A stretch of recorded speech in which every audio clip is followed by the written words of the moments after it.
예, 친문 인사들이 구명운동을 벌였던 유재수 전 부시장이 오늘 대법원에서 유죄를 확정받았습니다.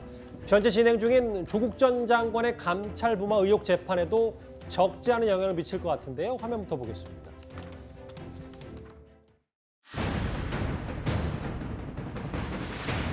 윗선 지시로 감찰이 중단되었습니다.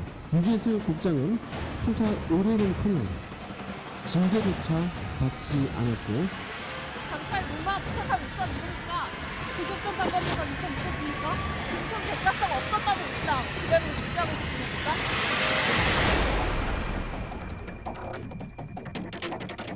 그동안 가족 전체를 대상으로 하는 검찰의 끝이 없는 전방위적 수사를 견디었습니다.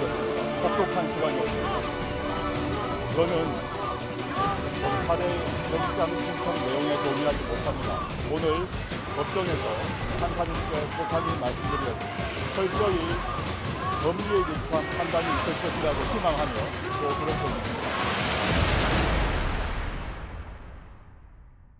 유재수 전 부시장 감찰 무마 사건, 문 대통령 임기 중반에 꽤 뜨거웠던 사건이었고 오늘 일단 대법원이 유죄로 확정을 했습니다. 법적인 얘기는 잠시 뒤에 서정호 변호사님이 좀 더 깊게 나눠볼 텐데요. 이도원 의원님. 네네. 이 대법원의 유죄 확정 판결 정치적으로는 어떤 의미가 있는 겁니까? 그러니까 이게 2018년 8월에 그 유재수 금융위원회 정책국장인데 굉장히 요직입니다. 그리고 굉장히 좀 그때는 그 금융계에서 유재수 정책국장이 힘이 있는 인물이라고 얘기가 돌았었는데 청와대 특감반의 감찰을 받습니다. 그러다 보니까 금융업계 종사자 4명으로부터 금품을 수수한 거 아니냐 이런 의혹이 있어서 그 조국 민정수석의 허락을 받고 계속 감찰이 진행 중이었는데 3개월 만에 중단이 됩니다. 왜 그랬을까? 이제 조금 따져보니까 나중에 그 드러난 것은 백원우 그 당시 민정비서관이 이른바 친문 진영 분들의 어떤 부탁 또는 청탁을 받고 조국 당시 그 민정수석에게 연락을 해가지고 이게 감찰이 중단됐다. 이거를 이제 김태우 특감반원이 그 폭로를 했던 거죠. 실제로 수사가 이루어졌습니다. 그래서 재판까지 했는데 지금 대법원에서 판결 나온 게 유재수 그 저기 부시장 정책국장에게 유죄가 내려졌기 때문에 관련해서 지금 그 수사를 받고 재판을 받는 조국 민정수석, 그다음에 박형철 그 반부패 비서관 그리고 백원우 민정비서관 이런 분들도 유죄가 날 가능성이 굉장히 커졌다 이런 의미가 있는 거죠.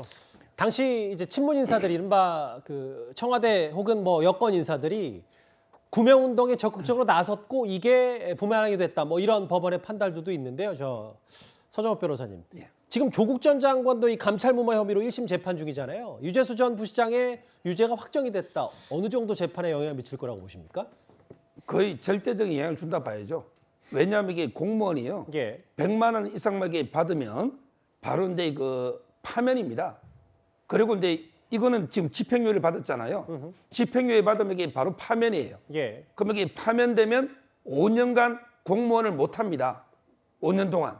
근데 이 당시에 감찰이 계속 진행됐으면 당연히 이제 그 파면이 됐을 거고 그다음에 형사 고발이 됐겠죠. 예.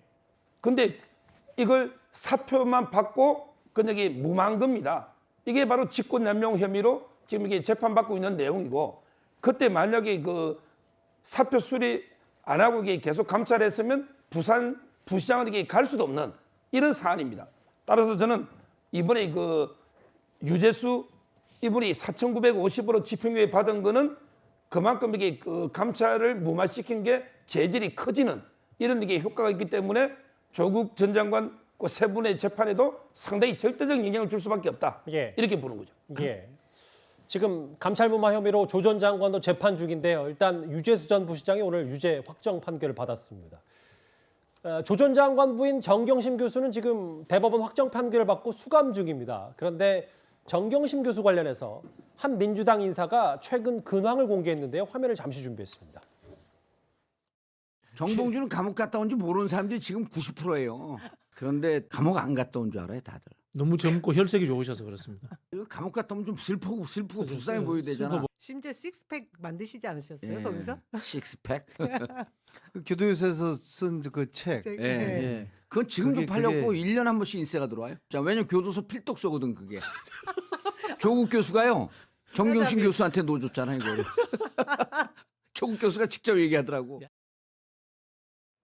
뭐 저에게는 저기서도 좀 우스갯소리도 많이 섞어서 얘기했기 때문에 저희가 정색하고 논평할 건 아닌데 정봉주 전 의원이 쓴 책을 정경심 교수에게 조 전 장관이 선물했다. 뭐 그래서 좀 여러 화제가 좀 됐습니다. 뭐 아내의 건강을 염려해서 그렇겠죠. 교도소에 있으면 아무래도 뭐 정말 피폐해지는 게 사실 아닙니까? 예. 참 어떤 경위로 됐든 간에 마음은 좋지는 않아요. 이런 늘 배섭하면 죄는 미워해도 사람은 미워하지 말라고 했으니까 어쨌든 지금 징역 4년이면 굉장히 긴 시간이니까 예. 저 책을 선물 받고 뭐 골방이 너희를 몸짱되게 하리라. 그러니까 정봉주 전 의원이 이렇게 교도소에 수감돼 있으면서 혼자서 이렇게 할 수 있는 운동을 개발해서 했다는 거 아니겠습니까? 그러게요. 그러니까 그 책을 선물 받았으니까 좀 그런 운동을 좀 열심히 하셔가지고 건강을 해치지는 말았으면 좋겠다 하는 뭐 그런 생각합니다. 예. 감찰무마 의혹과 관련해서 유재수 전 부시장 오늘 유죄 확정 판결을 받았고 조국 전 장관 그리고 정경심 교수의 근황까지 짧게 만나봤습니다. 이번 주제 정리하고요. 다음 주제는 오늘 저희 뉴스탑10이 뽑은 1위로 가보겠습니다.